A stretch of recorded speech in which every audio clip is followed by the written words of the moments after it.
Good morning students. आज हम start करेंगे क्लास 12 का मोस्ट इंपॉर्टेंट चैप्टर मैट्रिसेस। तो स्टार्ट करते हैं। मैट्रिसेस क्या होता है? मैट्रिसेस सिंपल बात में समझें तो ये क्या होती है? अरेंजमेंट होती है। अरेंजमेंट ऑफ नंबर्स या फिर एलिमेंट्स बोल देते हैं in the form of rectangular array.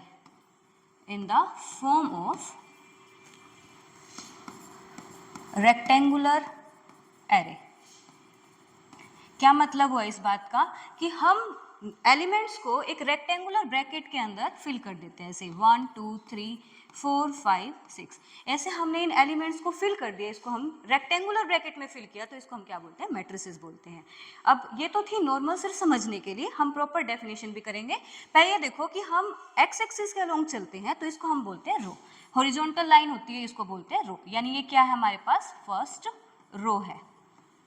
जो ये सेकंड है इसको हम क्या बोलेंगे? सेकंड रो बोल देते हैं। जो वाई एक्सिस होती है या फिर हम इसको वर्टिकल लाइन बोलते हैं, ये क्या होता है? हमारे पास कॉलम होती है। यानी ये क्या है? हमारे पास फर्स्ट कॉलम है। ये क्या है? हमारे पास सेकंड कॉलम है। और ये क्या है? थर्ड कॉलम है। हम mn नंबर्स को जब हम रेक्टेंगुलर एरे की फॉर्म में रिप्रेजेंट करते हैं उसको हम क्या बोलते हैं? मैट्रिक्स बोलते हैं। अब इसकी प्रॉपर डेफिनेशन पे चलते हैं। तो प्रॉपर डेफिनेशन क्या कहती है? इस सेट ऑफ mn नंबर्स का सेट है। अब ये जो नंबर्स हैं वो कैसे हो सकते हैं? रियल नंबर भी हो सकते हैं और कॉम्प्लेक्स भी हो सकते हैं, हमें से कोई फर्क नहीं पड़ता। A set of mn numbers arranged in the form of rectangular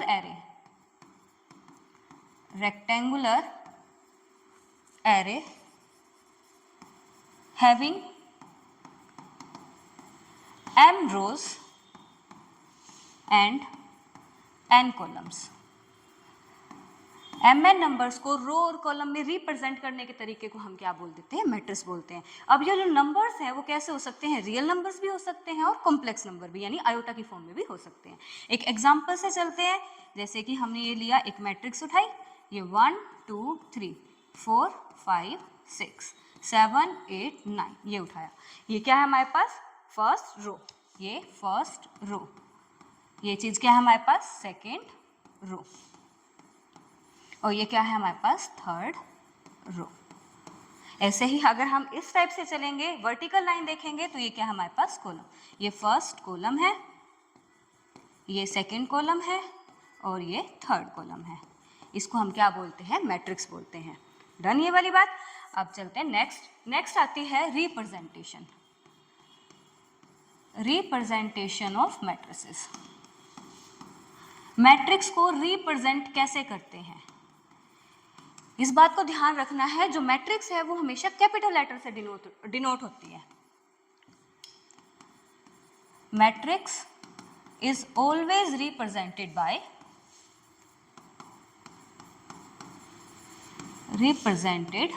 bye capital letter. हम मैट्रिक्स को हमेशा कैपिटल लेटर से डिनोट करते हैं। जैसे कि कैपिटल ए से कर दिया। और कैसे लिखेंगे? प्रॉपर पूरा लिखना हो तो capital A is equal to AIJ M cross N। अब इन IJ M क्रॉस N इन चीजों को समझते क्या है। ये जो I है, I डिनोट करता है नंबर ऑफ रोज को।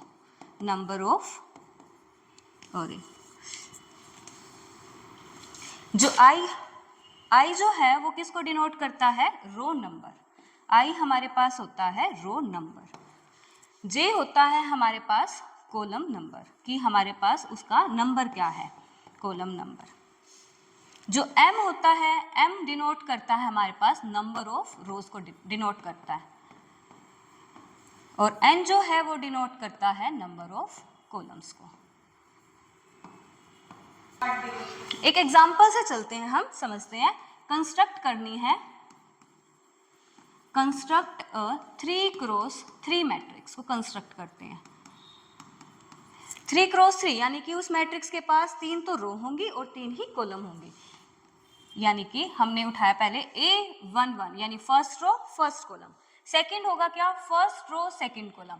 फिर next first row third column.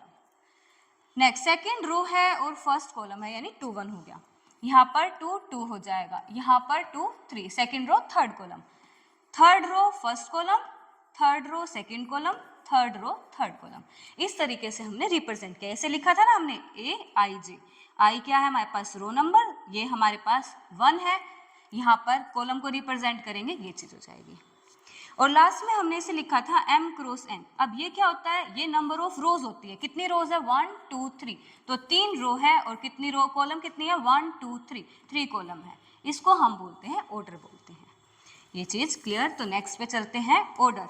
Order क्या होता है हमारे पास, ऑर्डर होता है number of rose into number of column, उसको हम क्या बोलते हैं, ऑर्डर बोलते हैं। जैसे हमने इसी में लिखा 3 रो थी 3 कॉलम थी, तो उसको हमने 3 क्रॉस 3 की फॉर्म में लिखा, इसको हम ऑर्डर बोलते हैं। ये था मैट्रिक्स क्या होती है हमारे पास। अब आगे नेक्स्ट टॉपिक आता है, टाइप ऑफ मैट्रिसेस आता है, चलो उसे स्टार्ट करते हैं। Next topic, type of matrices. Type of matrices, सबसे पहले आता है रो मैट्रिक्स। नाम से मेंशन है रो, ओनली रो की बात कर रहा है, यानी ये कहेगा कि वो मैट्रिक्स जिसमें सिर्फ क्या हो, एक ही रो हो, यानी कि मैट्रिक्स हैविंग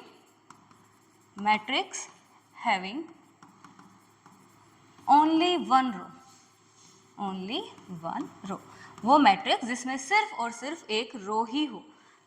एग्जाम्पल लेके चले तो कैसे, एक मैट्रिक्स है हमारे पास एक ही रो, कॉलम की कुछ बात नहीं कर रहा हमारे पास, कॉलम चाहे n हो चाहे कितनी भी हो, यानी कि हमारे पास 1 2 3 अप टू सोन n, ये क्या होगी हमारे पास, एक ही रो है ना, तो 1 तो रो है और कॉलम कितनी है 1 2 3 4 अप टू सोन n, तो इसका ऑर्डर क्या हो गया 1 क्रॉस n का हो गया। इसको हम बोलते हैं रो मैट्रिक्स, जिसके पास सिर्फ एक ही रो है। नेक्स्ट टाइप आती है हमारे पास कॉलम मैट्रिक्स। कॉलम मैट्रिक्स क्या होती है हमारे पास, वो मैट्रिक्स जिसके पास सिर्फ एक कॉलम हो, matrix having only one column, जिसके पास सिर्फ एक ही कॉलम हो। अब इसको रो से कोई फर्क नहीं पड़ता कि कितने भी रो हो। एग्जाम्पल लिया, कोई मैट्रिक्स ए है जिसके पास रो चाहे कितनी भी हो 1 2 3 4 कुछ भी हो, लेकिन कॉलम कितनी है हमारे पास, सिर्फ एक ही कॉलम है। कितनी रोज है हमारे पास इसमें, अप टू सोन इसको n और कर देते हैं, n क्रॉस 1, रोज तो इसके पास n है लेकिन कॉलम सिर्फ एक ही है, तो ये क्या होगी हमारे पास कॉलम मैट्रिक्स। ये दो मैट्रिक्स इस टाइप की होगी। नेक्स्ट चलते हैं थर्ड, रेक्टेंगुलर मैट्रिक्स। अब रेक्टेंगुलर मैट्रिक्स क्या होती है हमारे पास, वो मैट्रिक्स जिसके अंदर नंबर ऑफ रोज और नंबर ऑफ कॉलम इक्वल ना हो, यानी कि नंबर ऑफ रोज जो है, number of rows is not equal to number of column, number of rows number of column के इक्वल नहीं होगी, यानी कि m is not equal to n। इस टाइप में हम क्या लेंगे, एग्जाम्पल कैसे ले सकते हैं, एक मैट्रिक्स है, मैट्रिक्स ऑफ ऑर्डर 2 क्रॉस 3, यानी कि उस मैट्रिक्स के पास 2 तो रो होंगी और 3 कॉलम होंगे, इस टाइप से। यानी कि एक मैट्रिक्स ए उठाई हमने, 1 2, 2 रो होनी चाहिए और 3 कॉलम, 4 5 6, 2 तो रो है लेकिन 3 कॉलम है, तो रोज और कॉलम इक्वल नहीं है, तो ये कैसी है, रेक्टेंगुलर मैट्रिक्स हो गई। इसके पीछे ऑर्डर भी लिख देते हैं, कितनी है 2 क्रॉस 3, इसको बोलते हैं हम रेक्टेंगुलर मैट्रिक्स। नेक्स्ट आती है हमारे पास स्क्वायर मैट्रिक्स। फोर्थ टाइप में आता है स्क्वायर मैट्रिक्स।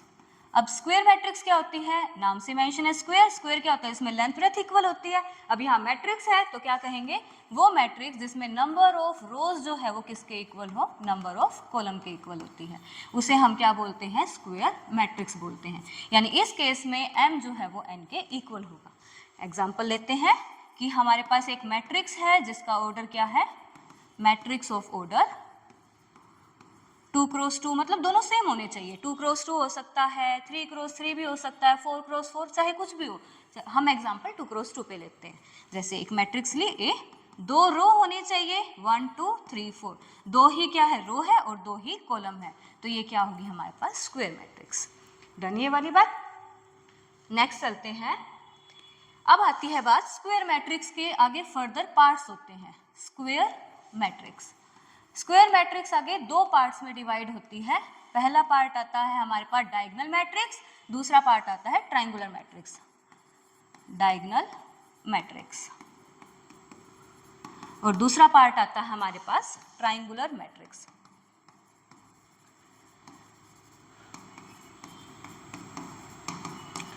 ये दो पार्ट्स में डिवाइड होते हैं। फर्दर ये आगे भी दो पार्ट्स में डिवाइड होती है। इसके दो पार्ट होते हैं, पहला होता है स्केलर मैट्रिक्स और दूसरा होता है identity matrix. Identity matrix, identity matrix को हम दूसरे नाम से भी बोलते हैं, यूनिट मैट्रिक्स भी बोलते हैं इसको हम। ट्रायंगुलर मैट्रिक्स भी आगे फर्दर दो पार्ट में डिवाइड होती है। एक होती है upper triangular matrix, upper triangular matrix, और दूसरी होती है हमारे पास लोअर ट्रायंगुलर मैट्रिक्स। ये इसके सारे पार्ट्स हैं। मतलब इन बात को देख के हम ये समझते हैं कि जो डायगोनल मैट्रिक्स है, ट्रायंगुलर मैट्रिक्स है, ये खुद क्या सी होनी चाहिए, एक स्क्वायर मैट्रिक्स। स्क्वायर मैट्रिक्स मतलब जिसकी रोज और कॉलम सेम होनी चाहिए। अब हम सबसे पहले डायगोनल मैट्रिक्स पढ़ेंगे। उसको पढ़ने से पहले एक चीज और, डायगोनल एलिमेंट्स क्या होते हैं। डायगोनल एलिमेंट्स, डायगोनल एलिमेंट्स क्या होते हैं हमारे पास। कोई भी हमारे पास एक स्क्वायर मैट्रिक्स है, 1 2 3 4 5 6 7 8 9, जो हमारे पास वो एलिमेंट जिसमें i और j इक्वल हो। i और j इक्वल का मतलब a11 हो, a22 हो, a33 हो, उसको हम क्या बोलते हैं, डायगोनल एलिमेंट्स बोलते हैं। इस चीज को हम डायगोनल एलिमेंट्स बोलते हैं। अब वापस अपने मेन पॉइंट पे आते हैं, क्या है diagonal matrix. Diagonal matrix, diagonal matrix कहती है कि प्रिंसिपल डायगोनल को, इसको हम बोलते हैं प्रिंसिपल डायगोनल भी बोलते हैं, प्रिंसिपल डायगोनल।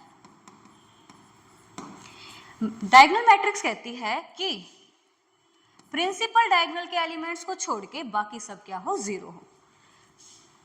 डायगोनल्स के एलिमेंट्स को छोड़कर सब चीजें जीरो हो।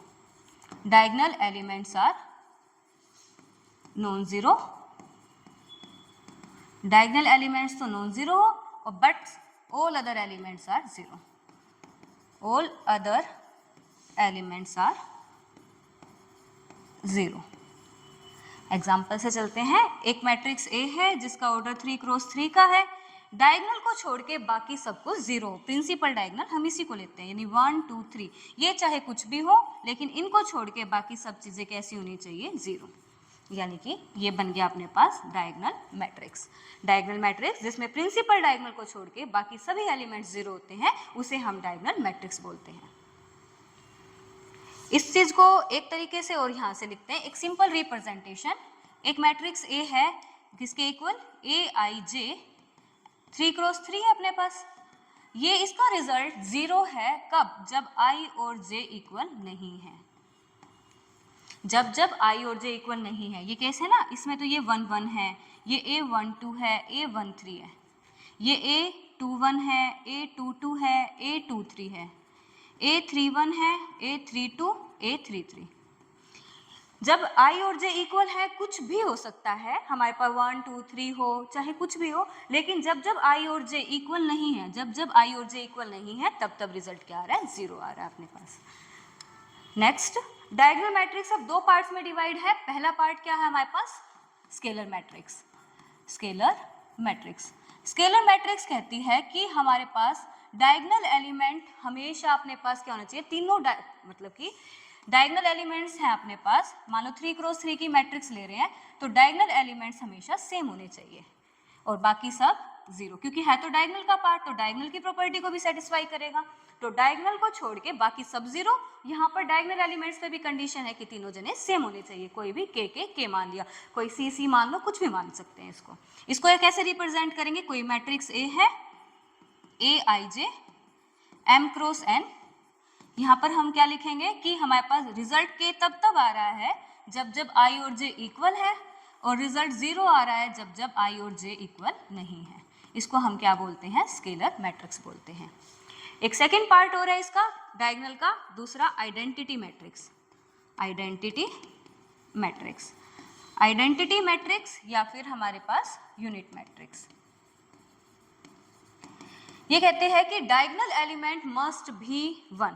डायगोनल एलिमेंट्स, जो डायगोनल पे जो एलिमेंट्स है ना, उनको हमेशा क्या होना चाहिए, मस्ट बी 1।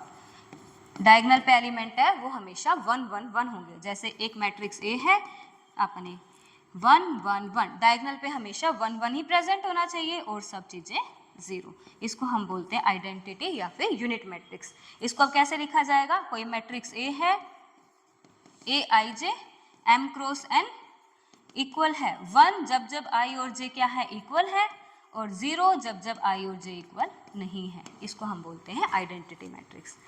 अब देखो ये क्या है, थर्ड ऑर्डर की है, यानी 3 क्रॉस 3 की है, तो इसको हम ऐसे भी डिनोट करते हैं, किसके इक्वल है, I3 के। अगर थर्ड ऑर्डर की है तो I3 लिख दिया, अगर 2 क्रॉस 2 की होती तो हम I2 लिख देते। इस तरीके से इसको रिप्रेजेंट भी करते हैं। हाँ, बस अब